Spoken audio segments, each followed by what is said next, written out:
all right, well, diet starts Monday, so I can eat this whole pizza. Whoa, whoa, whoa, get out the way, get out the way, get out the way, yeah. Yeah. Get out the way, get the fuck up out my way, yeah. Yeah. You either with me or against me, ho. What's up? Davin Gentry, diet starts Monday, originally from Madisonville, Kentucky, now living in Los Angeles. So when was the specific moment you decided to start Diet Starts Monday, you and John? Diet Starts Monday was originally John's idea. He wanted to start a brand, but we had been discussing if I would be behind the scenes or if I would be a face of the brand with him. We initially started the brand late 2016 and then launched it spring 2017. And how'd you come up with the name? Diet Starts Monday was something that John always said, because when we would go out, he would just eat terribly. As soon as he would eat it, he'd be like, all right, well, diet starts Monday, so I can eat this whole pizza. But then we quickly realized that there was more to that than just eating. It was more like procrastination, and we had been procrastinating about this brand for 3-4 years, and then finally we started it, and then we were like, okay, well, this brand needs to be something that resonates with Diet Starts Monday. I mean, this brand needs to be something that symbolizes procrastination, because we procrastinated for all these years. And that's why the brand kind of has so many plays on like anti-working out, or I only work out to fit designer clothes. Like, it's really not about fitness. It's more just about like putting things off. What is a recent loss or failure of you guys have faced?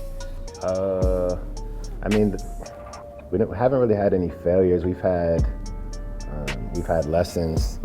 We've had like some collabs that didn't work out with like some friends that, for whatever reason, we didn't take the proper like notice to certain things and agreements.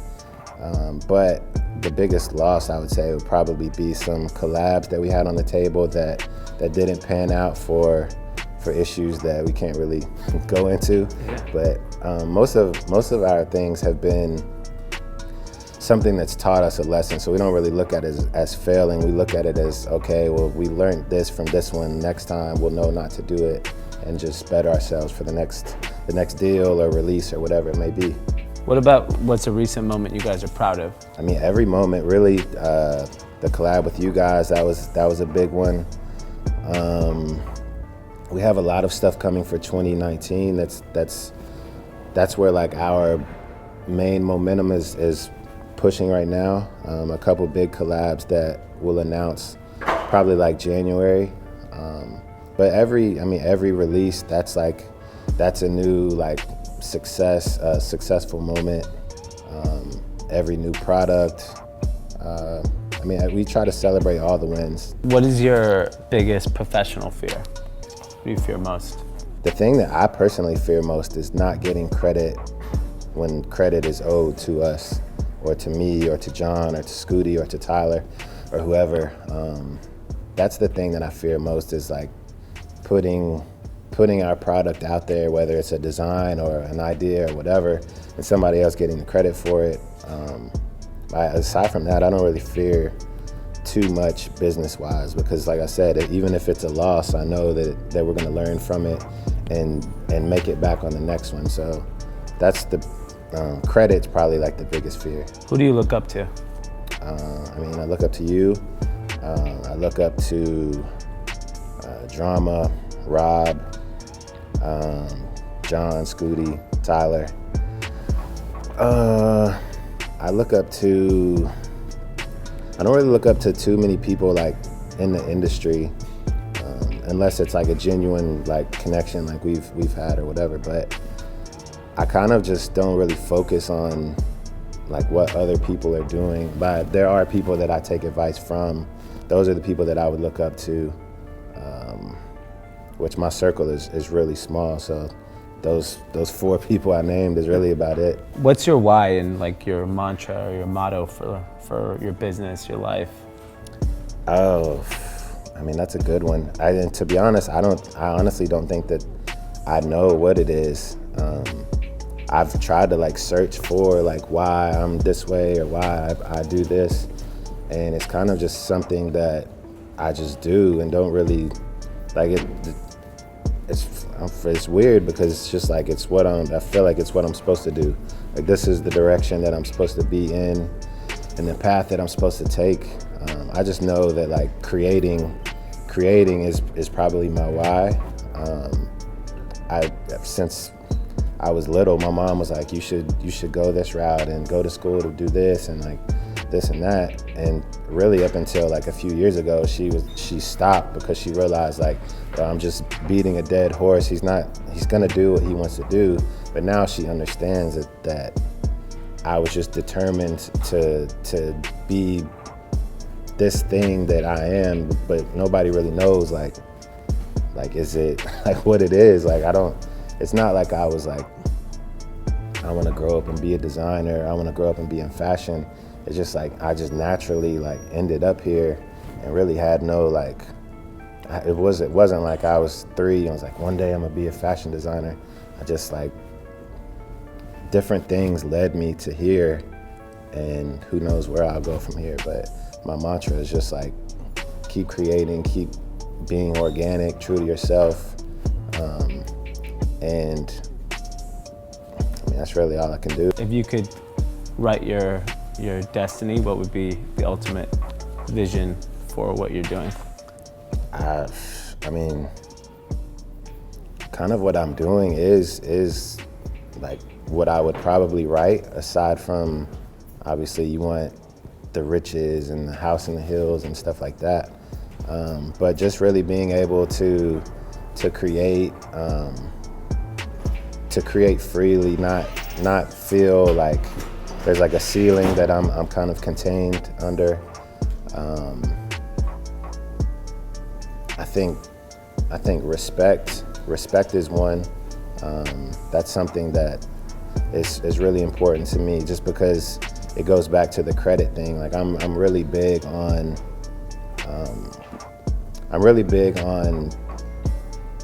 well, I'll take that back. I know that what's the word I'm looking for? I know that the skill set that I have is like something that should be respected.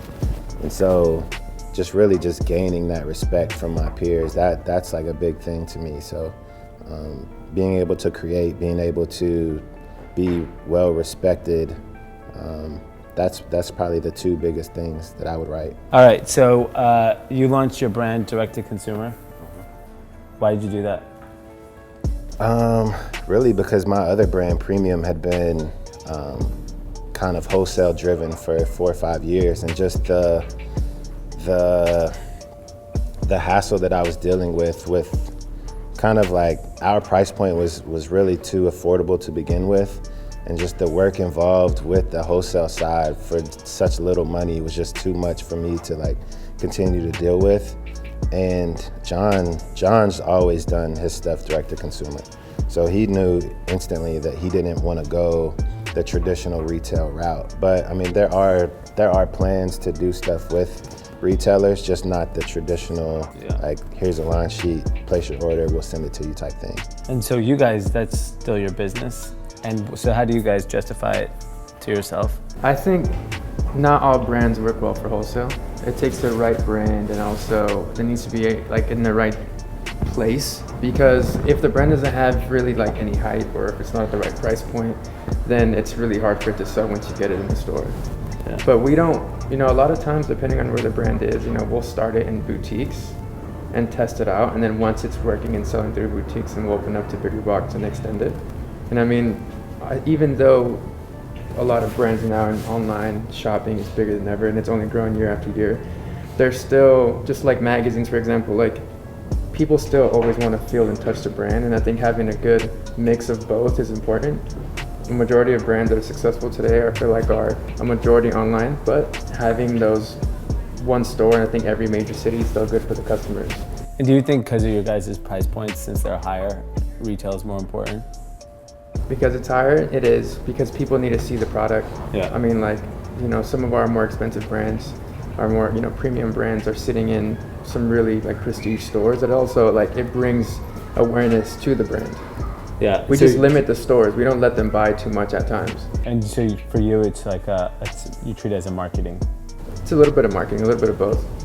And are retailers good at marketing brands? They are. I mean, we launched Siberia Hills in 424, and you know, the network that they had and the people they brought, and you know, just everybody that follows 424, like Barney's and all these bigger box, you know, stores, and even like a Patron in New York, like they follow what 424 is doing, and a lot of these stores that are kind of image accounts are where some of the department stores actually find their brands.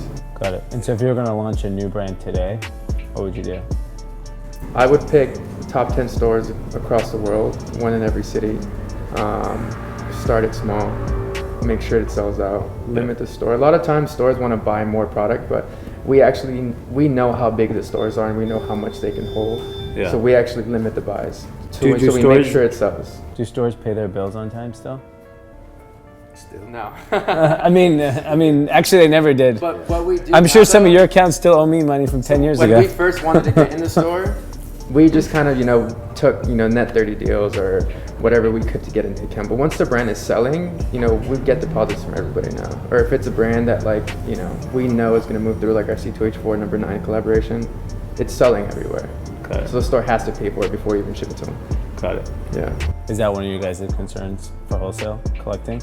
No, not even collecting, because we would probably do the same thing. Like, Yeah. I mean, even with premium, we did deposit, and we never really had too many issues as far as collecting. It's more just like, I don't know, we just really wanted to do something different. We didn't really want to have to worry about putting out a collection and that be the collection for the season.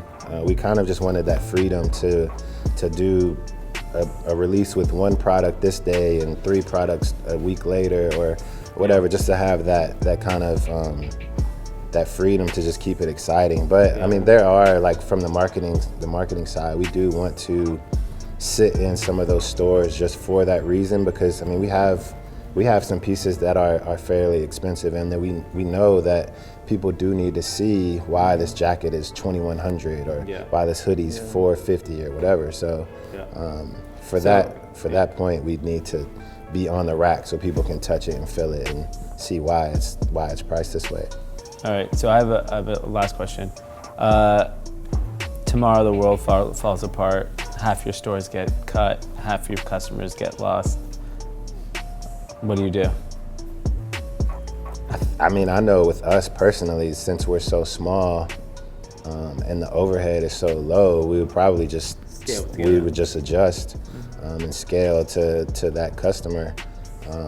Now, if we were in 100 stores and that was like a big blow to us, then I don't know what we would do, to be honest. Which, I mean, now I'm thinking about it, it's scary to think about in that sense. But that's probably a Luis question. Happened to me. Yeah. Honestly, if anything, I feel like what's less stable are the retailers. Yeah. So it's good for a brand to have a strong direct-to-consumer business. Yeah. And I recommend any brand, like, start a direct-to-consumer business first, let the brand grow, get a name. So then when you go to the store, you make sure it sells out. Yeah. The last thing you want is ship to a store and it doesn't sell. So if your guys' customer base got cut in half tomorrow, you feel confident that you've built enough of a rapport with the customers and the direct-to-consumer?